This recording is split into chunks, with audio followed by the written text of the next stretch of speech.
Thanks very much for attendance. We're very happy to see so many people here today.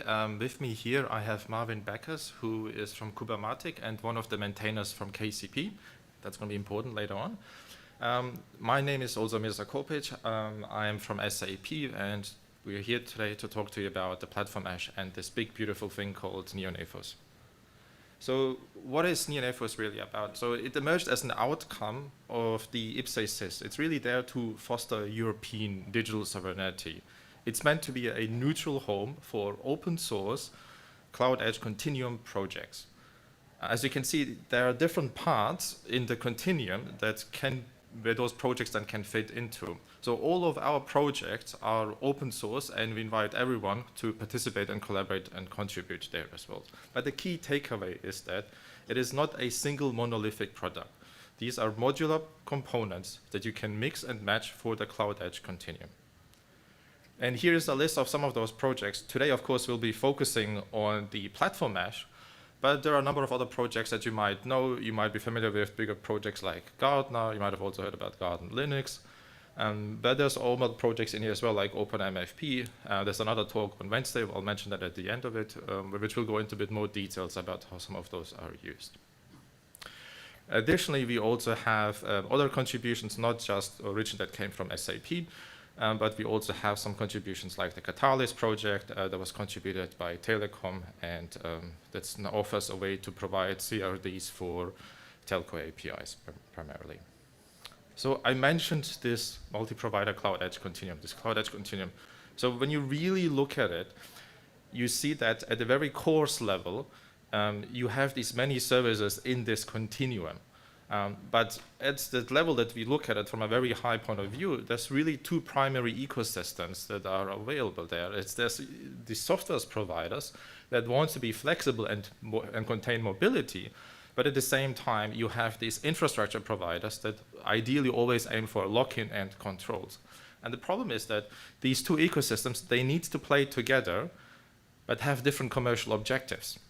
This leads to ultimately to a lock-in problem. You have these proprietary APIs, so you have all of those different providers, and each provider speaks their own language. There's no standardization per se. You have these vendor dependencies. Well, what I mean by vendor dependencies is if you're a consumer in this continuum and you have dependencies on these providers, switching providers means rewriting those integrations. You also have a skill and fragmentation issue. Teams need to be specialized for each of the providers' different ecosystems.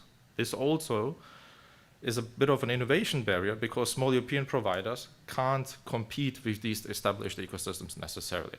But the key point here is that it isn't a technology problem per se. It's a standardization problem. The infrastructure exists, but there's no common way to use it. So even when we look at one specific provider, we step into it. When we look at it, the classical definition of your stack, your typical mileage may vary, but you have these artificial barriers that depend and vertically lock onto each other. You have your infrastructure that provides the necessary infrastructure you need. You also have your platform as a service that provides the specific components. You might have a database as a service, you might have a pub sub, you might have an IDP. And on top of that is really the business layers where your services that you then also try then to sell are there. But these artificial boundaries are still there, and you have these rigid vertical silos that exist between them. And how does the provider then manage all of this?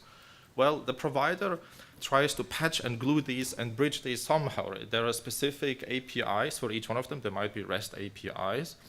But the provider tries to say that, okay, I want to have an opinionated platform API for these services and these components in my stack. And here is how to do it. But in the background, they have to provide these patching and this gluing together. And generally, there is this management interface that binds these diverse and cohesive components into a platform, where the API then creates this vertical integration from business logic all the way to the infrastructure. Now, coming back to the previous image again, what I wanted to say is that when you really think about that in the continuum, you have these incompatible APIs across the different providers. You have this increased exponentiality with new providers. So if you put yourself in the shoes of the consumer, for every new provider that you have, your exponential effort increases each time each time a new provider is there. You have to do that integration complexity, that integration scenario yourself every time when you want to connect to a different provider. You have then also proprietary interfaces to those providers. You then have this vendor lock-in. And there's no consistent way then to consume these services across that continuum. Now, again, in the shoes of the consumer, let's say you want to consume from provider A and consume from provider B, you have to do the heavy lifting. You have to do that work. You have to manage that with their opinionated API from provider A. You also have to manage it with opinionated API from provider B. So all of that effort is done with the actual consumer itself. But because each provider has that opinionated platform, has that opinionated services and APIs, and ultimately results in this lock-in that we've talked about through those opinionated APIs. There is no common language per se for the providers and their platforms. So in the end, it falls down, like I said, to the consumers to do all of this work. And I have my setup line for the next one. What if there was a way to make all of these providers speak up the same language? And that is really when we start off saying that, hey, let's look at that stack again, that cross-section that we've just seen before. When we look at it really closely, there is already something that is common. There is already cloud-native components that are available in that stack. And cloud-native has already changed that landscape to some extent. There are open-source foundations that are driving this change. There are then these paradigm shifts that are driven by the open source in today's platforms. And therefore, even managed service providers like this cross-section of that provider, as well as consumers, are already using it. And that is Kubernetes. Okay. So therefore, there's no need to really bring you something completely new, something to invent a new solution. The whole point of it is that you are already using it in your stack. If you're an MSP, a managed service provider, let's say a managed service provider of a database as a service or any other service, then you are most likely already using Kubernetes to some extent. So therefore, transformation has already largely occurred, and it really helps you break down this existing barrier because you have this flexibility through these interconnections. Sorry. You are really just using then the Kubernetes resource models to be able then to connect to all of those resources that are presenting in all of those services, and then bind them into a cohesive format, and then that allows you to order a standardized interface through those digital services that you have then. So it really builds on the existing API standardization patterns that you have through Kubernetes that have already been out there. And how would you do that? Well, when you think about it, is that all of those services that you have then in your stack, they might be deployed through Kubernetes, but you need some central way to do this. And this is when you have a harmonized API via the Kubernetes resource model. And this is where we use KCP to be able to create user-facing or customer-facing control planes for those services, essentially. So the platform mesh adopts the Kubernetes resource model as its unified language, its lingua franca, where every service capability becomes a digital twin, a live declarative contract between what you want and what you get. So thereby bridging the gap between the different cloud providers that you have. And this sort of really comes back into the motivation.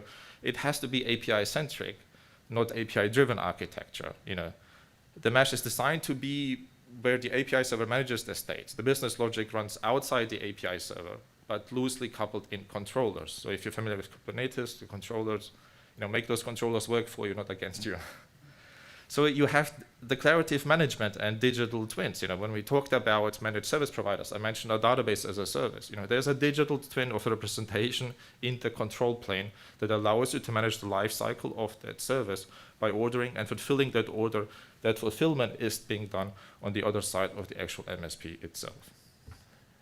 So there's also a sense of choreography. It's about how do I choreograph all of those different services and components and resources through this control plane. using the Kubernetes resource model as its lingua franca, my universal language to achieve that. And the main point of this is also that it really goes towards ensuring European digital sovereignty. I know it's a bit strange having an Australian talking about digital sovereignty in Europe, but that's really the idea, is that that's an important topic, and we want to also foster distributed and marketplaces and with services. So to give you a bit of a demo, I wanted to quickly run through an example of what will happen in the demo itself. So we have an instance of the platform mesh that has many different components, many different services that I can order. I'm going to order a database as a service and then walk through that so that I can then consume this database as a service. In a classical scenario, I will have some sort of application, some sort of web app that will then save some information against this database. I'm also going to order from a different provider, so a different MSP in this case, a Kubernetes as a service. And the point of this is that I can then deploy an application on this newly ordered Kubernetes as a service and then have it connect to the database as a service that was created from a different provider. But they are all being managed through that central control plane where the resources are there and everything speaks then Kubernetes kube. The same thing then can be repeated n number of times. So you have different other services that you want to have. You can then order these through the platform mesh as well. So there's a small demo that we have here. So here you see an instance of the platform mesh. We have an account. And inside that account, essentially, is just this control plane. So it's a KCP workspace. And what we do here is that I can now access the resources in that control plane via the kubectl. And I'm able then to, via that API, to be able then to create any specific resource that I want and to have for services. Or any other service. I can also create secrets, config maps, that's all good and fine. But as you can see right now, I haven't ordered anything yet. What I'm going to do right now is that I'm going to create a classical HB bin. Developers use this quite commonly. And that fulfillment will be done by the actual MSP that offers this as a service.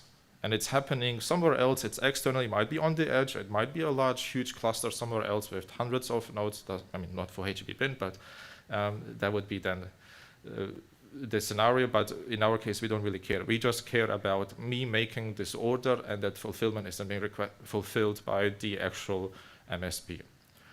Similarly, I'm also making another order that in this case, I've created a MongoDB as a service. So what we've seen before is that I'm creating MongoDB in my control plane and then it goes off to a managed service provider who will then create a real MongoDB.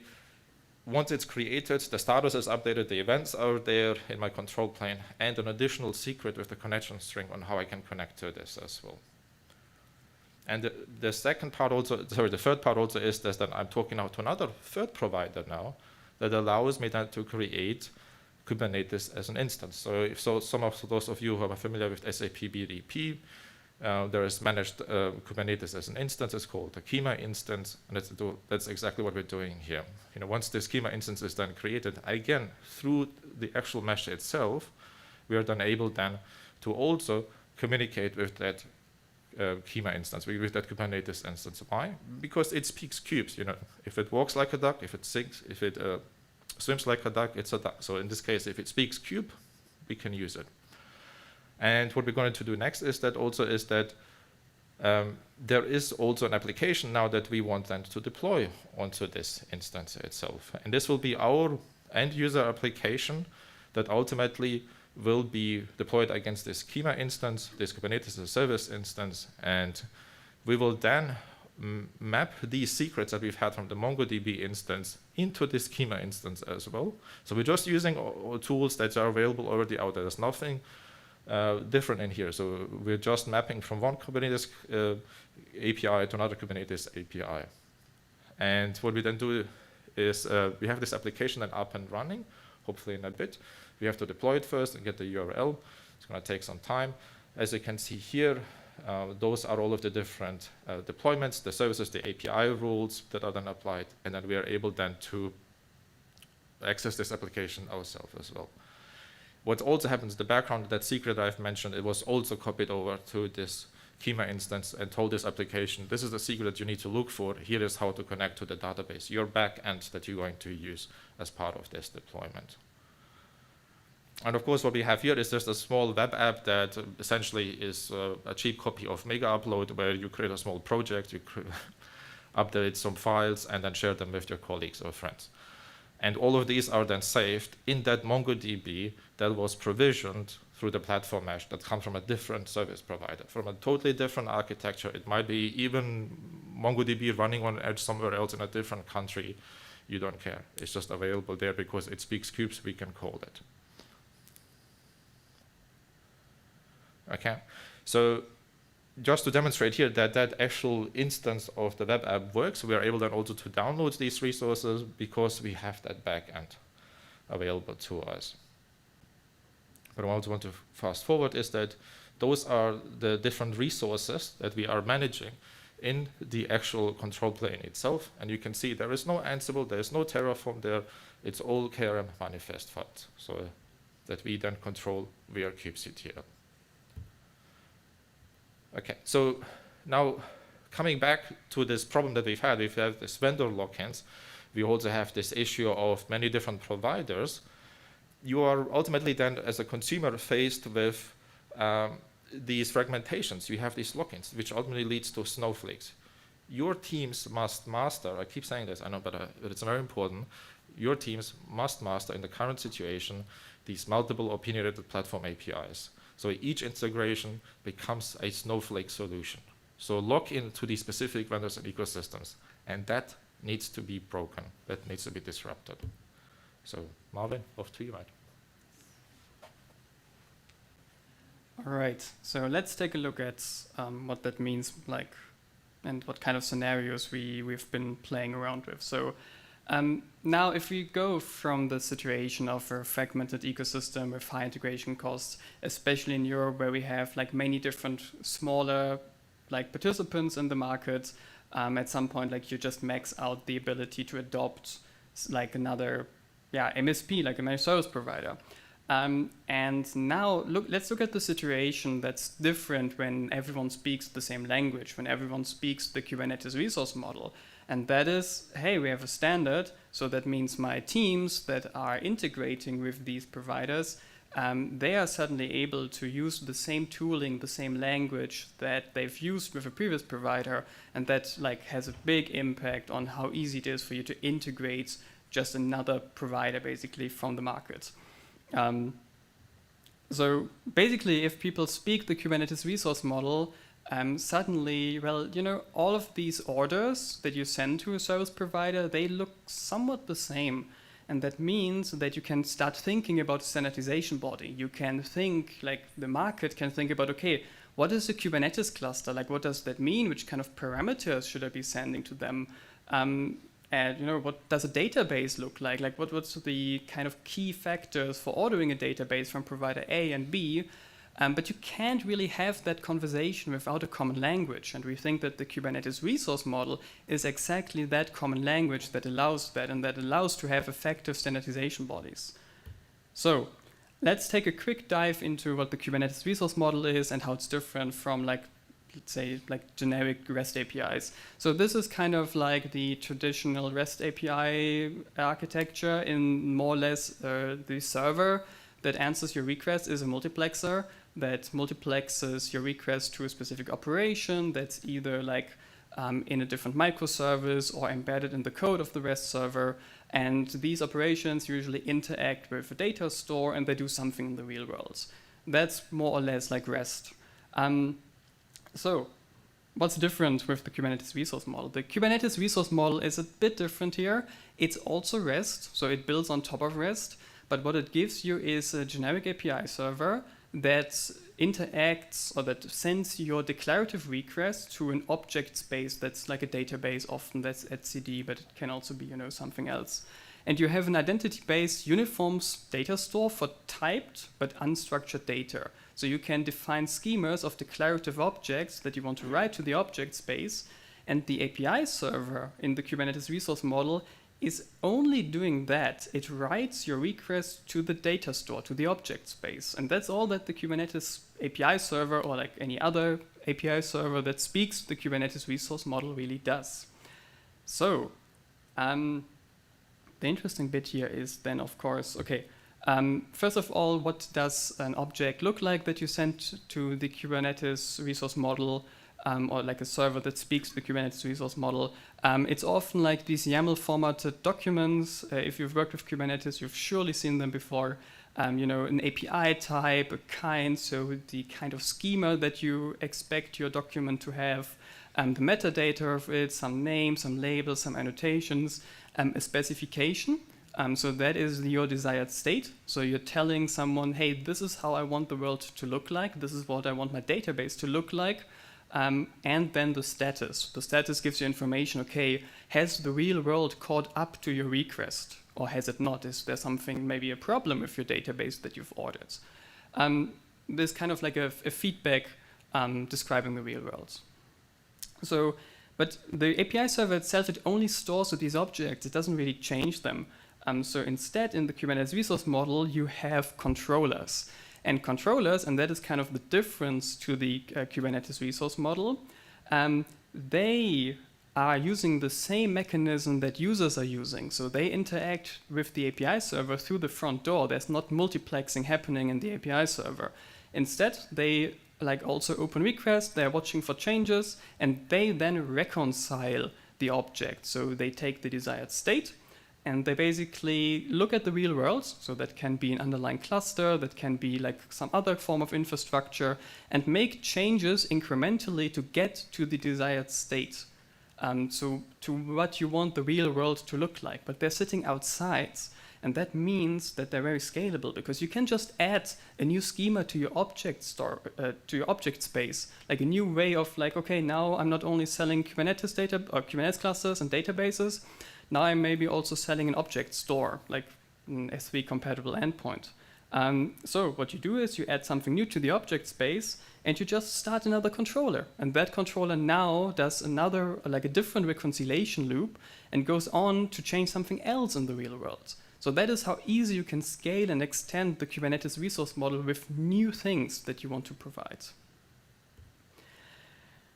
So that's kind of the very like high-level view on the Kubernetes resource model, but why do we think that people might be interested in this? So like, what is the motivation to adopt platform mesh?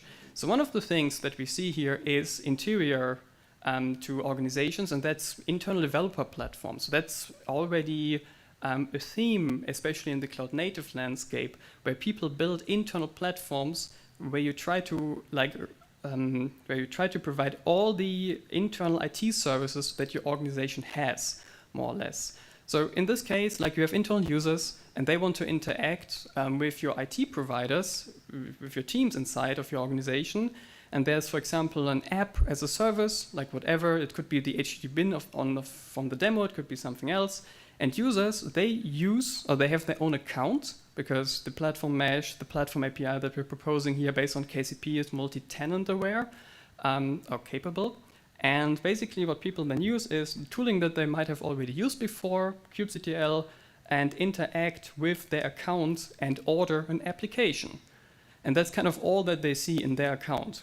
And then the application team, that's also part of this installation, they receive this, and they go and say, okay, I know how to run my application, but I don't know how to run a database. I don't know how to run a Kubernetes cluster, but there are other teams in my organization, and they're offering the same thing here.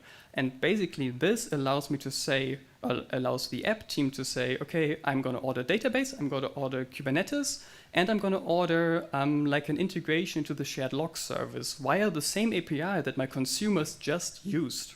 And this basically allows for teams to really quickly share services with each other, because they're all speaking the same language. And they all have the tooling available from the Kubernetes ecosystem to integrate. So yeah, these are the teams. Now, another interior motivation for organizations is, what if you want to bring in an MSP, an expert that is, very capable of running a specific app? Then you have the same experience for internal users. but you can integrate your MSP via a digital twin kind of import of API types.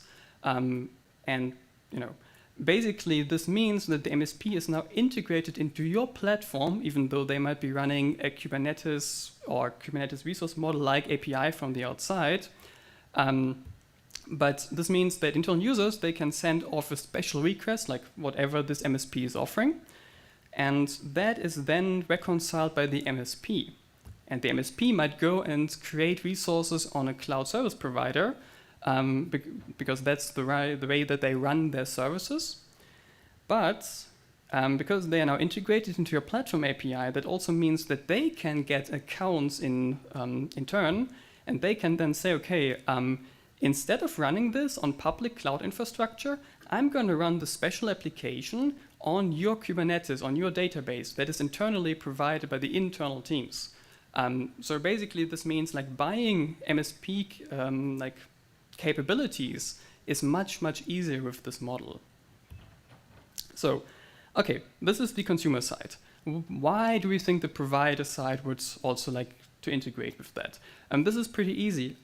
So especially if you're starting out with a new MSP, like if you want to provide like some form of platform as a service or software as a service, you have to build all these kinds of APIs and SDKs and different languages. Like there's a lot of work involved in getting up to speed and catching up with the market. But if you speak this model, if you have this integration with platform mesh, well, you can just sell to A and B at the same time, because they can very easily consume your services. You as an MSP, you go with very little cost of integration, and it's easier to get adopted, basically. So you do this digital twin kind of API that's based on a protocol kube-bind. And like Corp A, Corp B users can order the same kind of service. And you as an MSP can then decide, okay, I'm going to go to a CSP, to a cloud service provider, and order from there. Or I'm going to use infrastructure that is on the consumer side. So the example that we saw, that obviously works in both directions. So I can say, okay, I'm running a Kubernetes cluster here, and I'm running a Kubernetes cluster here. And that is then on the respective consumer's infrastructure, all in their data center or wherever they choose to run their own infrastructure. And this means that you have some kind of semantic federation going on. This means that suddenly, and this ties back into the standardization, suddenly, it makes sense to think about, okay, what is a Kubernetes cluster? But even if a Kubernetes cluster is slightly different with Corp A than with Corp B, it's extremely easy because you're speaking the same language to make light modifications and then say, okay, I can support like Corp A in exactly the way that I want to, and I can support Corp B in exactly the way that I want to. And there are like other partners in the ecosystem, basically, that are looking into similar matters, that are some of them integrating with us, and we think there's a high motivation here. And if you are from the Kubernetes ecosystem, like this whole thing it's really fundamental extrapolating from Kubernetes container orchestration into like broader service management. So in Kubernetes, you often have operators or you have controllers, higher level objects that are then translated into like lower level resources. So an app that is provided by an operator might translate into deployment, pod, and replica set. So this is like I would say, industry-proven way of doing things. Like this is not something new. We're not reinventing the wheel. We're taking technology from one ecosystem and expanding on that. And one of the last things to say is that because we're integrating with this Kubernetes resource model, that means we get like, this is probably already an outdated screenshot of the CNCF landscape. It's probably already bigger. You get so much power and knowledge and technology at your fingertips because it all integrates with the Kubernetes resource model. And suddenly, like starting out and building like a new service doesn't seem like so daunting. Like you don't need to develop your own SDK. You don't need to have your own API schema definitions. you can just tell people, hey, you can use the Kubernetes API SDK for your respective language. You use Python, no problem. You use Go, no problem. Java, yeah, that's available. And you didn't invest a single thing in building these. You can contribute to them and make them even better, but the whole ecosystem is at your and your consumers' fingertips. So this is, I think, a very easy way to get started and to enter like a market that currently has like very high barriers to entry and very high maintenance costs. So yeah, to wrap this up, like this is the kind of like underpinning of what we've been thinking about. There will be a talk on Wednesday that's going to go into more details, that's going to show more of the technology that we've built here. And yeah, with that, I think I'll hand it over to Mirza to wrap it up. Yes, thanks so much, Marvin. So, as Marvin mentioned, Bastian and Aaron will go into a bit more the details and also how we use some other open source projects like OpenFGA. They'll also talk about some of the other projects that are in NeoNephos, like OpenMFP, which is then used to create UIs for some of those KRM APIs that then are available. With that said, if there's any more information, then we will take some questions now. Thank you.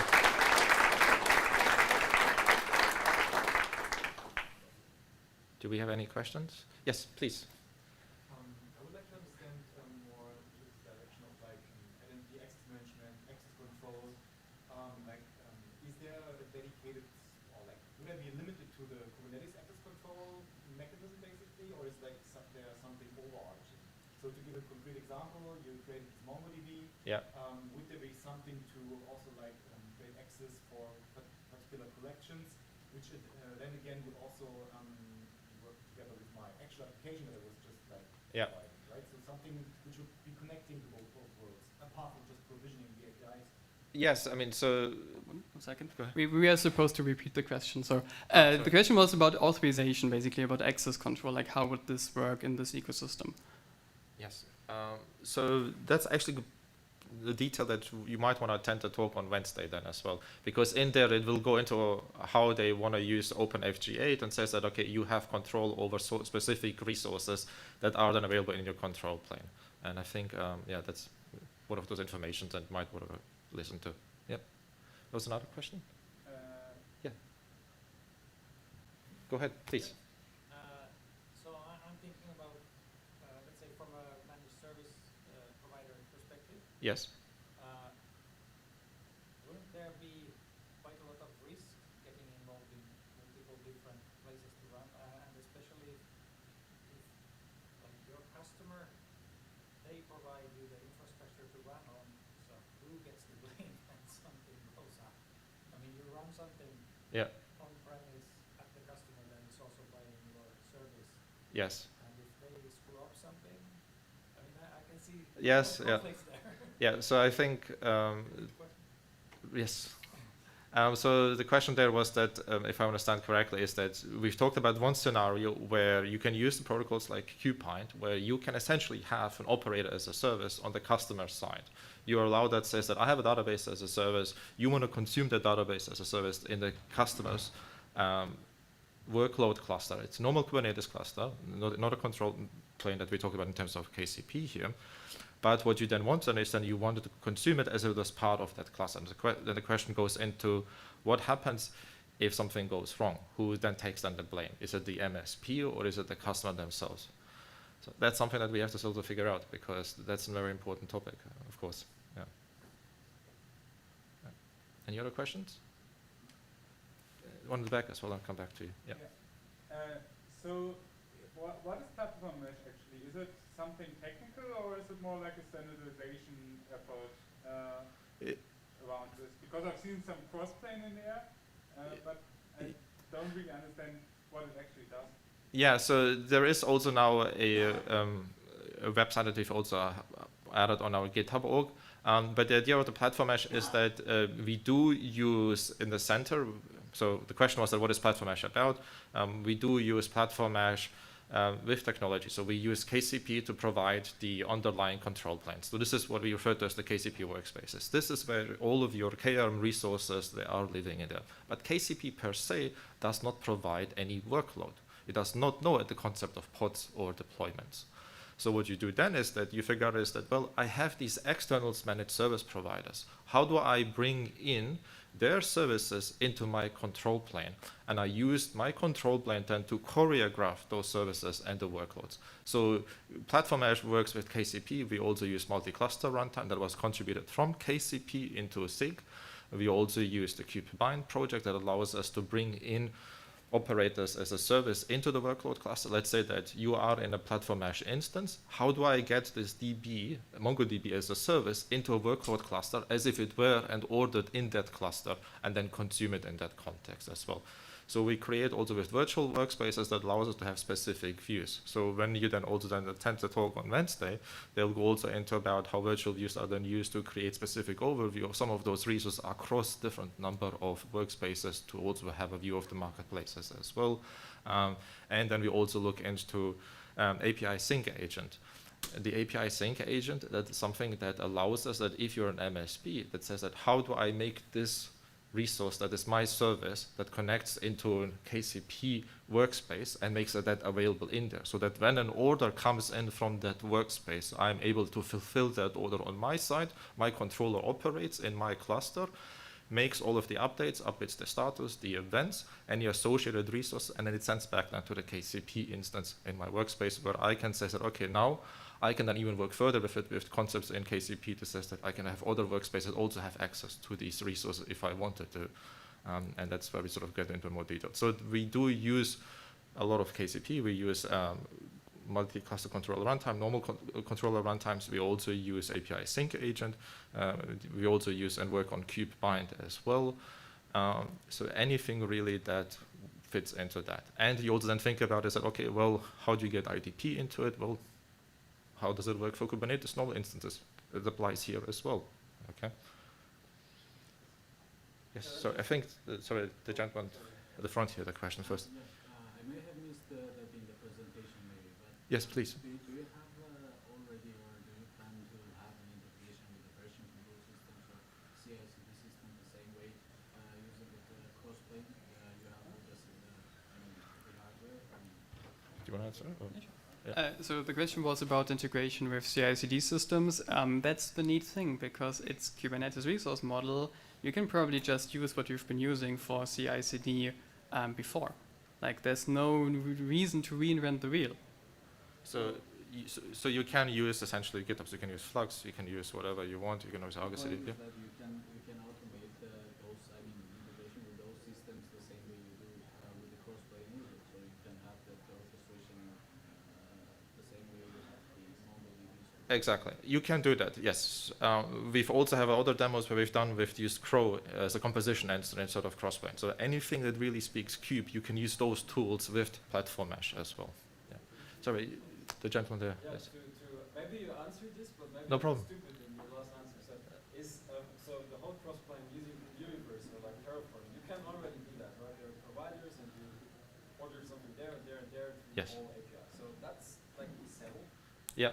So going to like Platform Mesh, is it more this original idea which also caught my eye, go and run in like on-prem infrastructure for my customers, or is it more like you have this like control plane, which is sort of like a product where you like manage stuff? Is like, what is the Platform Mesh? Like, where is it building on top of what we have with like, we have the providers, right? They're Yeah. there. Yes, that's right. Do you want to go into the details of how KCP does it? Or? Yeah, sure. I mean, so the question was about, what's kind of the difference to Crossplane, I guess, broadly speaking. Yeah. So, I mean, so Crossplane is, it's a great project, but you need to have these providers, right? And as you said, like, these providers, they're not trivial. Like, maintaining them, writing them, like evolving them, that's all hard work for, someone who wants to maybe focus on offering databases or so. And if you speak the same language, the Kubernetes resource model, then all of that like suddenly like goes away, because you can use all these Kubernetes native tools for like orchestration or so without this. I mean, calling Crossplane a glue code is very unfair to the project, but it's the glue between Kubernetes and like the native APIs of a provider, right? And that whole part you can completely skip basically in Platform Mesh.